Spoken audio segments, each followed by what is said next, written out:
اعوذ باللہ من الشیطان الرجیم بسم اللہ الرحمن الرحیم اللہم صلی علی محمد۔ السلام علیکم ورحمۃ اللہ وبرکاتہ۔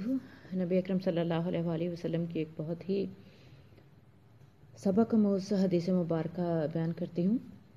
حضرت ابو ہریرہ رضی اللہ عنہ سے روایت ہے کہ رسول اللہ صلی اللہ علیہ وآلہ وسلم نے فرمایا، 3 آدمی ایسے ہیں کہ جن سے اللہ تعالیٰ قیامت کے دن بات نہیں کریں گے اور نہ ہی انہیں پاک صاف یعنی معاف کریں گے۔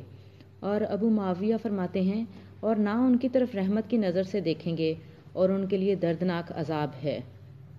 وہ 3 شخص یہ ہیں: بوڑھا زانی، جھوٹا بادشاہ اور مفلس تکبر کرنے والا۔ صحیح مسلم کی 296 نمبر حدیث مبارکہ ہے یہ۔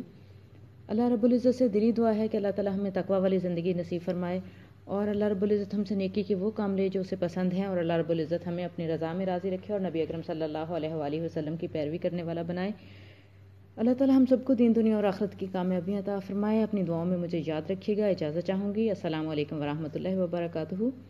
سبحانک اللہم و بحمدک، نشہد ان لا الہ الا انت، نستغفرک و نتوب الیک۔